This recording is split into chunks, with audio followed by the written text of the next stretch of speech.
And we are live. Welcome back to Quantum Rebel, Visionary Voices Unleashed. Last week, we completed a powerful soul series. There were 2 solo transmissions that came through me on the birthing of your quantum empire.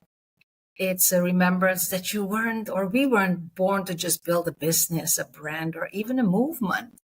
But we're here to architect soul-encoded architecture, infrastructure that holds legacy and sovereign influence and create that sacred wealth, not just for ourselves, but to uplift those around us, our communities, and the world. So that together we can create that tipping point that our humanity is so craving for and that allows us all to thrive, and including our planet, not through force, but through frequency. And today, we return to the frequency of dialogue with an amazing guest whose story echoes the very blueprint in the most unexpected, tender, and powerfully resonant way. And it is such an honor to have her here. So I'm your host, Chindia Ilonka, visionary catalyst, #1 bestselling author, and founder of Quantum Rebel Empire. And this is more than a podcast. It's a sacred field of remembrance where strategy follows soul, and visionary voices like the one you're about to hear become portals to what's next. So let me introduce you to today's extraordinary guest, Rosalyn Rourke. She's a 2-time best-selling author, seasoned psychotherapist, Enneagram expert, grief alchemist, and oneness coach. And Rosalyn's life changed in an instant. The moment she received the call that no mother should ever have to answer. But rather than retreat, she chose to meet grief with presence, to honor death with life, to alchemize unimaginable pain into sacred purpose. And with over 30 years of clinical depth and a deeply intuitive spiritual edge, Rosalyn turns taboo topics such as death, shame, imagined unworthiness into doorways of power, purpose, and joy. Today, she guides women to stop leaking their power, embrace aging with elegance, and meet life and death with an unflinching curiosity. So whether she's unpacking Enneagram insights, reimagining grief, or curating luminary experiences, Rosalyn leads with deep, bold truth, a big heart, and just the right touch of mischief. Her best-selling book, When Wisdom Arrives, From Imagined Unworthiness to Freedom, it's more than a memoir. It's a living transmission. And within the pages, Rosalyn masterfully weaves her own story together with a powerful fable, a soulful tale of love, loss, and the liberation that emerges when we stop trying to fix life and simply meet it. So in today's episode, we'll explore what becomes possible when we surrender into presence, this now, and how grief, when alchemized, becomes a doorway to deeper joy. And also why radical truth, especially in the quiet, intimate spaces, is the fiercest kind of love. Rosalyn so wisely reminds us that wisdom isn't something we chase, it's something that we arrive when we stop running from the now. So, for this one, let's take a breath. Let this be a sacred pause, because this episode isn't just a conversation. It's a moment of return, a return to ourselves, to soul, to the power that lives within you, even after the unthinkable. So with that, please help me to welcome to the stage Rosalyn Rourke. Welcome, Rosalyn. It is such a pleasure and an honor to have you here, Rosalyn. Thank you. And I want to say to everyone that Ilonka is so gifted with words and extricating the principle behind the words, the feeling behind the words, the energy behind the words, and exquisitely expressing it. I feel like I could go home now. She has said my message perhaps better than I could say it, but though her words may sound lofty to you, if you don't feel like you're there yet and you're still seeking, I want to say that what happened to me and what continues to be my experience is actually quite simple. And you don't have to be further along or brilliant or even intentional to receive what I received. So Ilonka said that I faced death. Not at first. Not at first. I was a psychotherapist. I'm a 4 on the Enneagram, which are feelers. I felt entitled to let it rip. I believed in the stages of grief. I believed in them. I taught them. I was around when they were developed. And I thought they were the best thing since sliced bread. So I fully inhabited it all, even though I'd been studying spiritual traditions for more than 20 years and was a psychotherapist. But the psychotherapy training led me to these stages of grief. And I was in it. I mean, just whatever. I was in it so far that in the grief that I wasn't even labeling it like, look, you're in anger. Look, you're in depression. Look, you're into, I didn't have much denial. I was mostly in, how could this have happened? Why did it happen? Our lives are over. There's no way we can have, I wouldn't even say joy. I mean, there was no way that we could even exist. Like it was down to, how will we do Christmas? She loved Christmas. She loved Christmas the most. We did Christmas for Melissa. Now we don't care. Like, who cares about the traditions we were down to, how do we meet without her? Like, so concrete. Can you take us there and help the audience understand? Because I've been reading your book, I'm going page by page. Can you help them understand what happened? Well, I actually don't know exactly what happened.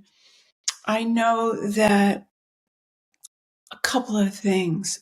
Well, let me take you back to before she died, because it was a very important time. And maybe I have to take you back to a visit that I had in Ireland with the most famous Irish mystic. What's her name again? It's skipping. My mind is skipping it. We'll come back to it. We'll put it in the notes. We'll put it in the show notes. Not Yeah. to worry. So we had a visit with her, a private visit. And she said, she's a very gentle person. And she said, you have to stop. And I heard it so loud. I'm pretty sure she didn't scream, but I heard it like she was screaming. You must stop worrying about Melissa. And she was referring to all the judging that I've been trying to release in every program, A Course in Miracles, psychotherapy, ancestral work. I mean, I knew it was wrong, but it was on me from my mother and her mother. It was generations. So skip to, you asked before Melissa died, what happened? So everything changed the 6 months before she died. I think, well, it was maybe 8 months that I went to see, gosh, it's driving me nuts that I can't think of her name, but it's okay. We went to see her. Everything changed because I stopped. It's not that I didn't get the thought to judge her, but I didn't continue. I just dropped it there, and then it went nowhere. And this started to be the source of understanding so deeply that thoughts don't hurt you unless you believe them and add on. It sounds so simple, but that was the beginning. And then my husband and I, who were there for this transmission in Ireland, never ever complained about Melissa, talked about her weight behind her back. Now, she'd lost 100 pounds before this, gained it back, but found that losing weight, being thin, is not the holy grail. Like, it's not the answer. Yes, in this society, it's more fun to be in a smaller body because you don't get treated badly by other people. But there is more to freedom, joy, constancy than a thin body. And she was quite disappointed, I believe, that everything didn't change. And we needed one more round of weight to go through this final piece. So we stopped judging her. She felt it immediately. But when I came home from Ireland, I told her everything the person said, only about Melissa. She checked our bodies. She said, you're not sick yet, but you will be sick if you keep judging. She said nothing about my daughter, Allison. She said nothing about our marriage, our lives, only Melissa. And Melissa was filled with it. And she also said, there's more to life than your dog. And Melissa's bestie in the whole world was her dog, Harry, but that's another story. So she took it in, and it took about a month, at least visibly on the outside, but she began what she called being visited by angels. The book is called Angels in My Hair, and it's the first time this author ever told her whole story about angels raising her and so on. So Melissa started getting messages from what she called the angels, and they affected our whole family. We did everything by the angels. The angels say, go to this restaurant. Angels say, don't buy a pass at Universal. You won't need it. We don't buy a pass. We go to that restaurant. We do. It's coming through her so powerfully. The angels told her, you will not need money, so don't charge anymore. Give away everything. And a friend of mine, Arba just said the author is Lorna Byrne. Lorna Byrne. Thank you, Arba. Thank you. B-R-N-E. Thank you, Arba. We're so happy you're in the audience with us. Thank you. I'm glad I just peeked up at my message. So, what was I saying? Oh, we did everything according to the angels. But what was so important on Melissa's end, that she became, her whole energy changed. She became someone who had weight from her powerful energy. And my friend was consulting her. Many friends were consulting her. And the answers from the angels astounded them. Like, I could go on and tell you stories, but that's not what this is about. So with one friend, Melissa told her what to do. And she said, Melissa, do you know that author? Melissa said, no. And Melissa said, I just get told what to look up on Google, and I look it up, and then I tell you. So I said to Melissa, it's great you're getting, I don't know, she's going to die. It's great you're getting all of this experience. And she said, I don't need experience because it's not me that's doing it. The angels are speaking. So she did everything. They said, she's heavy in the world's terms. The angels say, buy these short shorts and wear them. Melissa says, I don't have the body for short shorts. No, but the angels say, do it. And she does it. I have never witnessed someone so willing to do what the messages say. You and I are, but we don't go out looking ridiculous. No, no, no. We have that conditioning that keeps us prim and Right? proper. Yes. Right? She Yeah. did everything. The angels say, don't measure that dining room table. She buys the chairs without measuring. Things don't fit, and she's good with it because this was the biggest. She looked better. Her hair was thinning. She had a little wiglet. It made her look so good. They said, throw away the wiglet. You're beautiful without it. She threw it away. She did everything.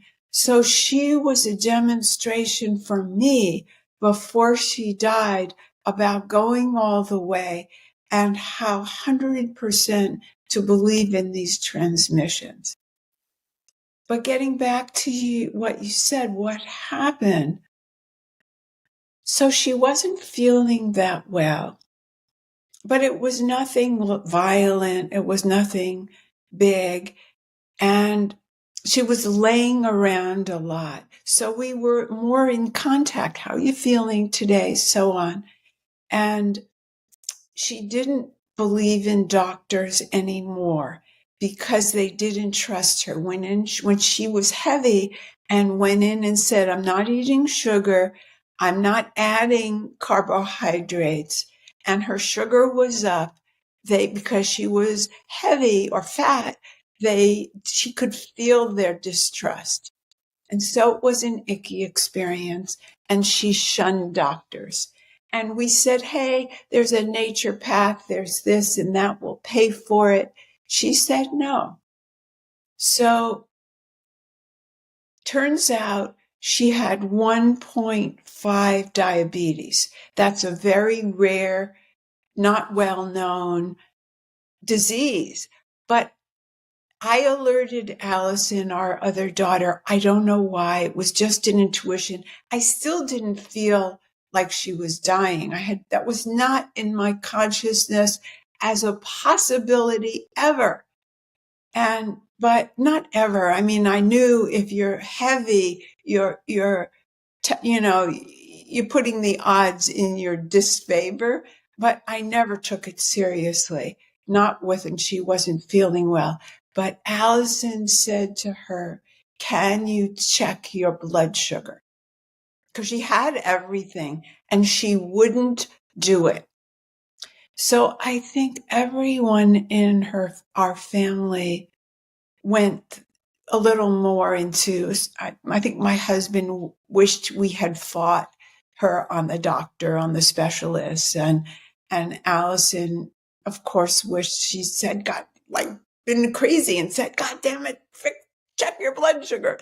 Something extreme that out of her normal conversation to make Melissa do it. But I have to say that even though I did the stages of grief, I never fought the rightness of her dying. I didn't understand it, but I never went, what if? Like, I should have, or something. It did haunt me a little bit that she was alone, because we have this, I would have loved to be there. I couldn't have been further away and been in the United States. I was vacationing very far away. But I got a download after she died that you would have taken the dogs away from me. If you were there, you wouldn't have let the dogs see. And the dogs needed to be, she was taking care of another dog besides her Harry. And the dogs needed to understand and try and help me and be with me because they were my besties. I couldn't have thought of that. I could not, it's not even in my imagination as an answer.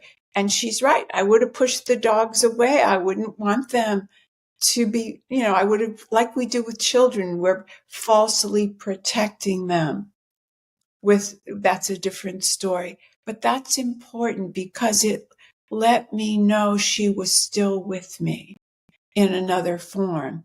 So there were many times in other months after she died that I would write to her on the computer and I would get an answer. Like if I would write, how can we celebrate your birthday?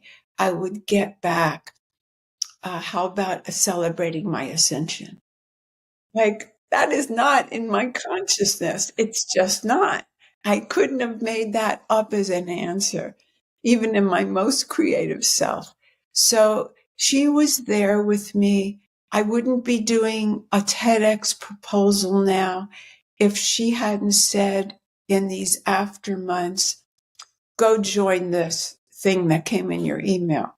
I went, glass ceiling. I'm retired.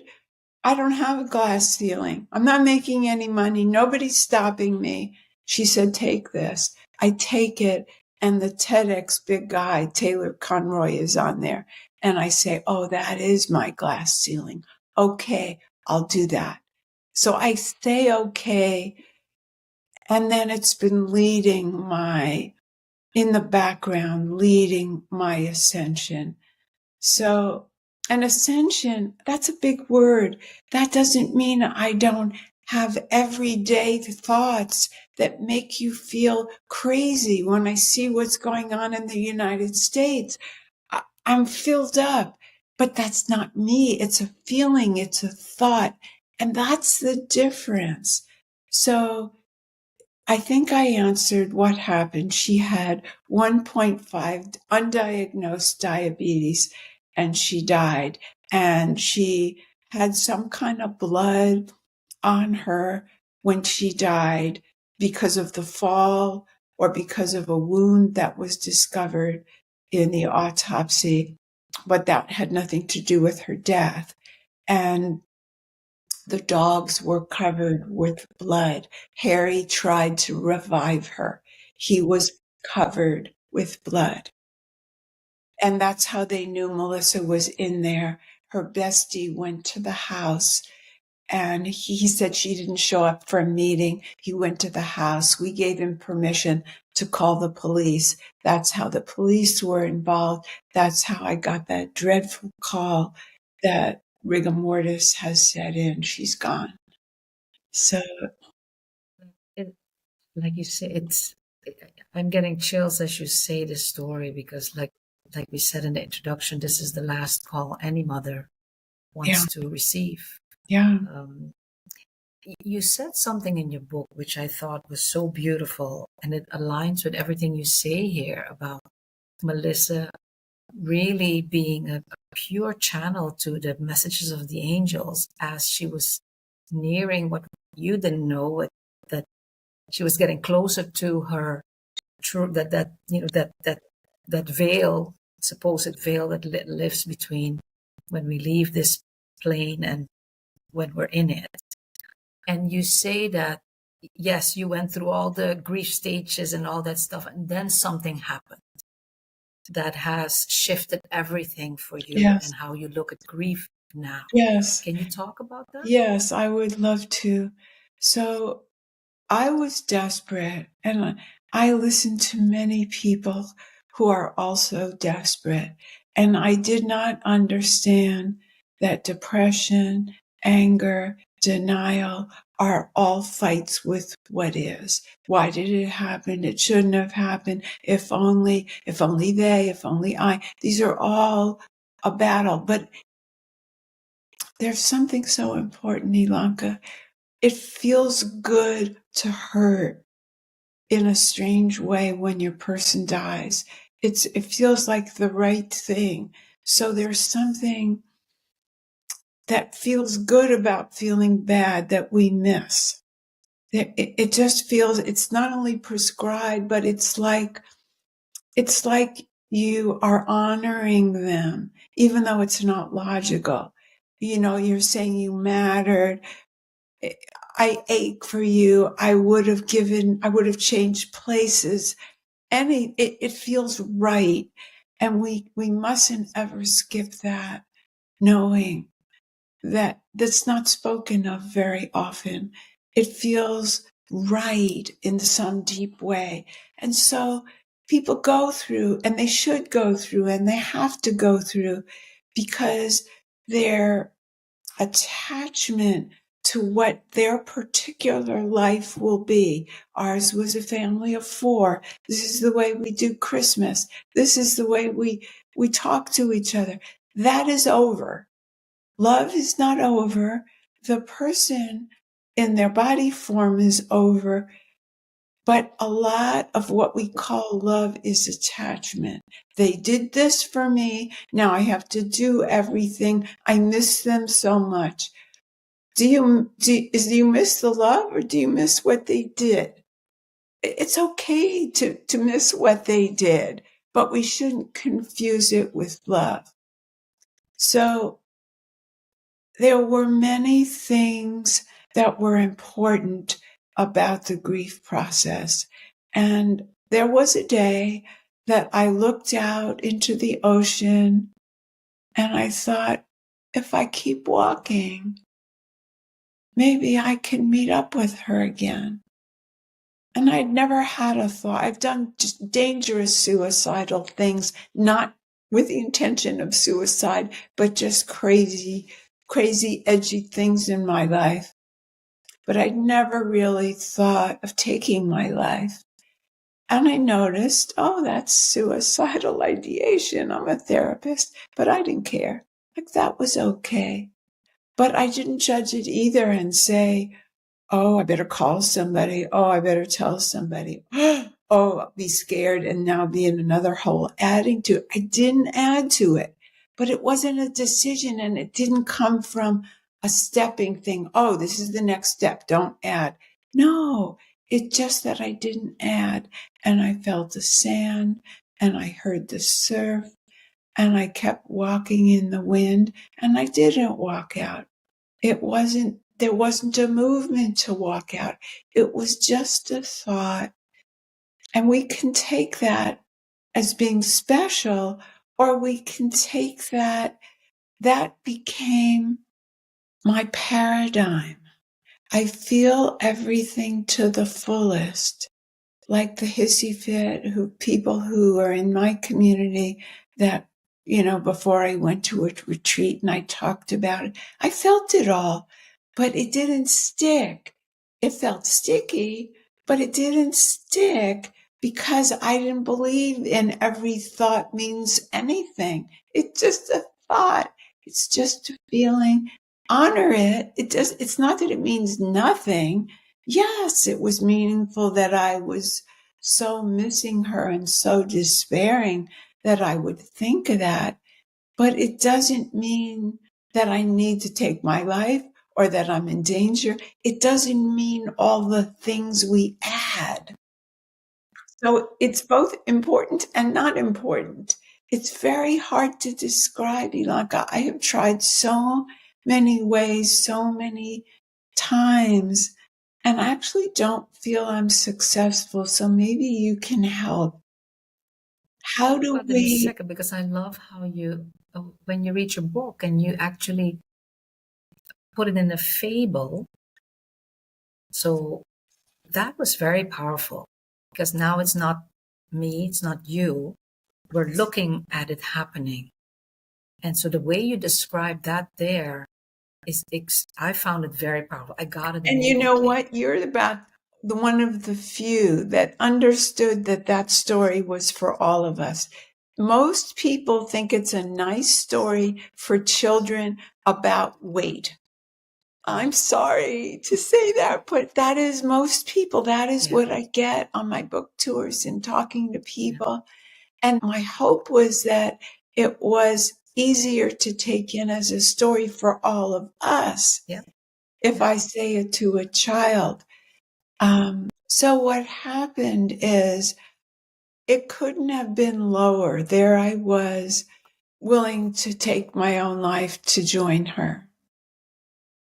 And in the middle of feeling such extreme, and I had heard this before, kind of a shaking or like a tapping on my shoulder, but I was so into what I was into that I ignored it.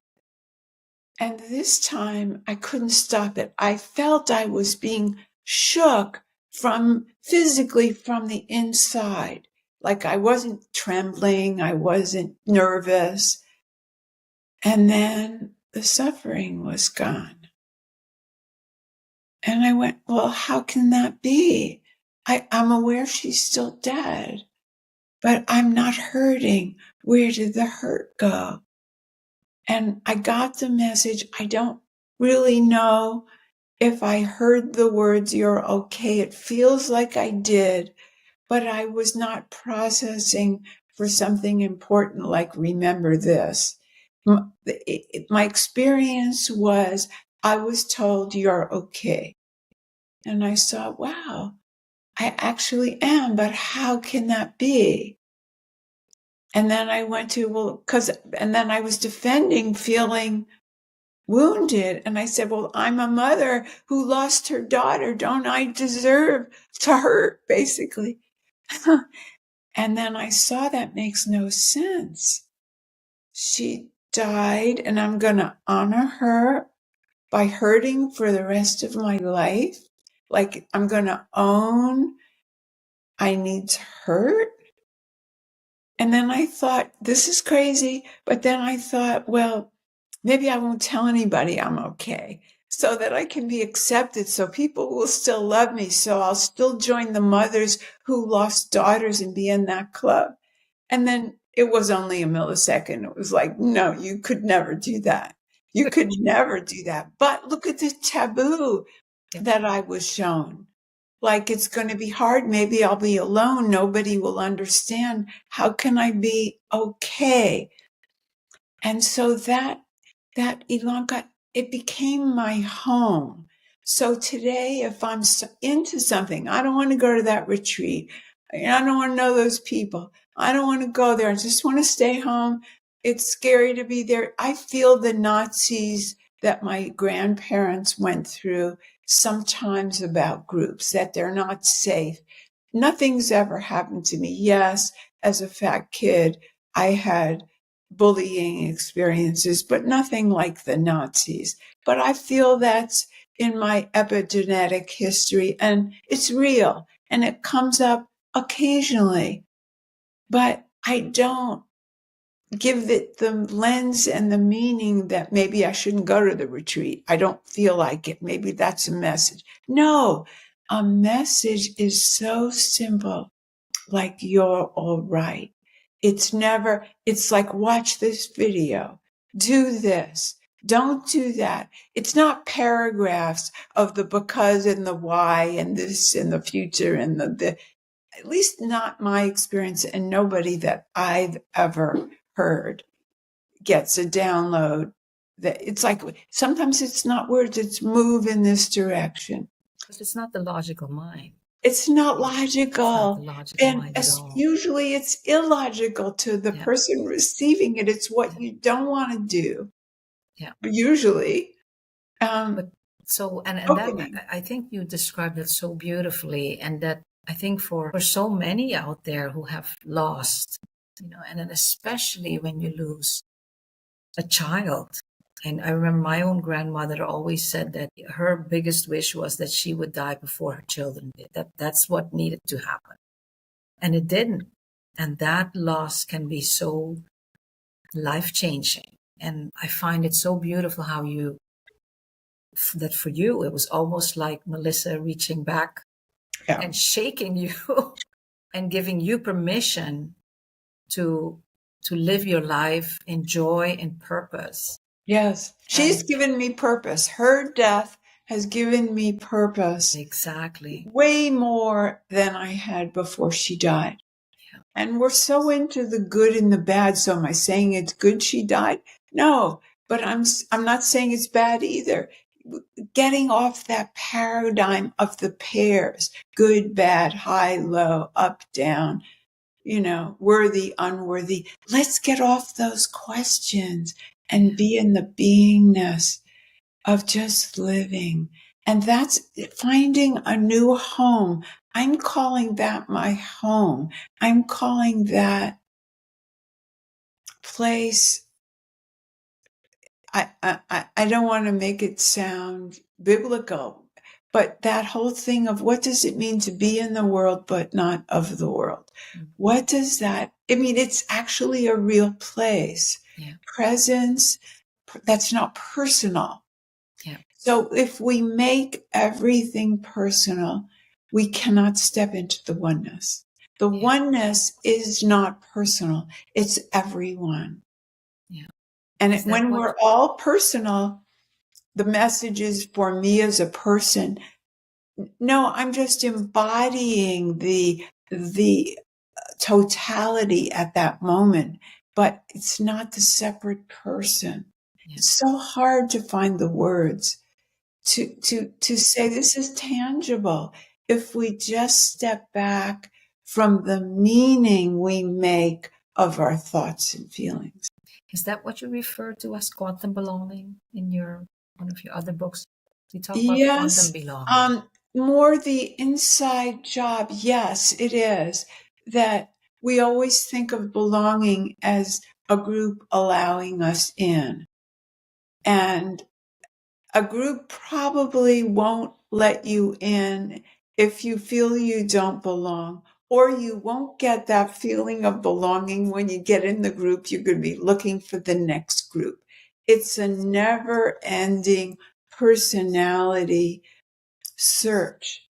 But belonging to yourself, we could kind of say belonging to yourself with capital SELF. Maybe if we change the word, is belonging to your soul.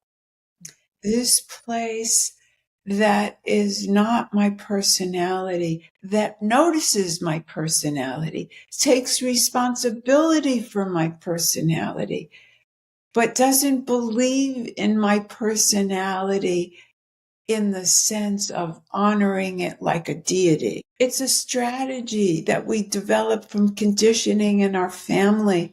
And it's as real as the body. It lives, but it's not us. The soul or the witness, the way I like to say it, the way I did in the fable, is when you first observe yourself, like me with that hissy fit, I see, oh, I don't want to go, no, no, no, no, no. It's almost like saying, no, no, no, no, no, while I'm saying it. I'm feeling it, it's intense, but I'm going, yeah, so what? I'm not saying those words, but that energy is so sure that I'm not going to make anything of it. So it's completely allowed, but it's not anything important. Now, I realize that some thoughts, like the person who was so wonderful that came up with the light bulb or the iPhone or the computer, that makes us want to hold on to thoughts are real and important, but they're not personal. That's the one thing I thought of today that I never have thought of. What's the difference between the thoughts that are helping the world or the genius of thoughts?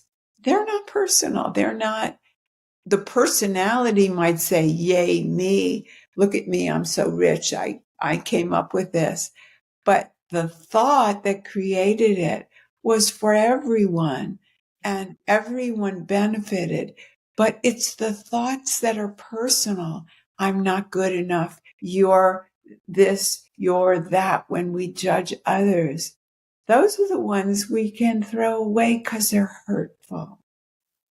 And I think that's what you talk about in the book, where you say to learn to distinguish between your personality mind and what you call your true I. That comes from your true essence.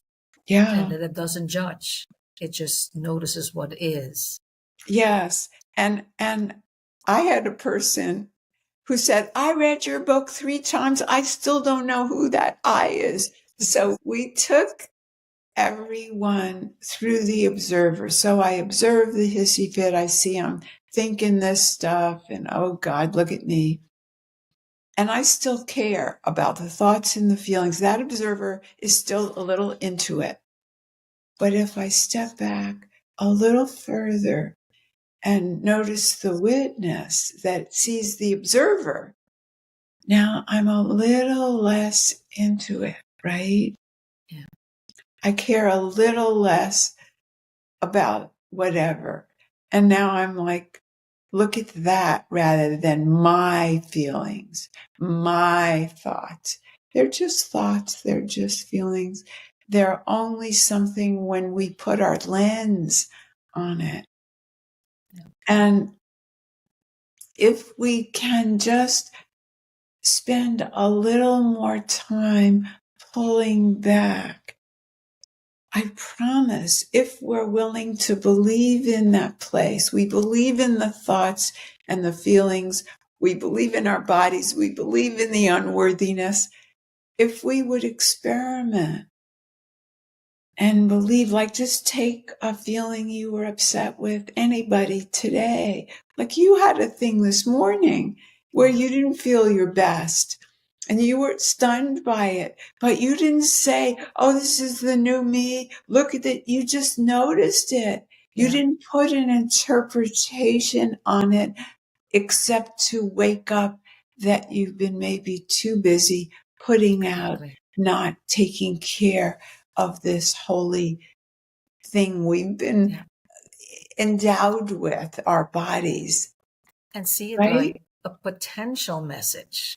It's not always, but the outer world, the quantum world, that vastness speaks to us in so many different ways. Really, I'm so grateful that we went into depth because beyond the book, you've really shared now, Melissa, how she had become a portal of that quantum world, of that knowingness. And she was allowing herself to be led.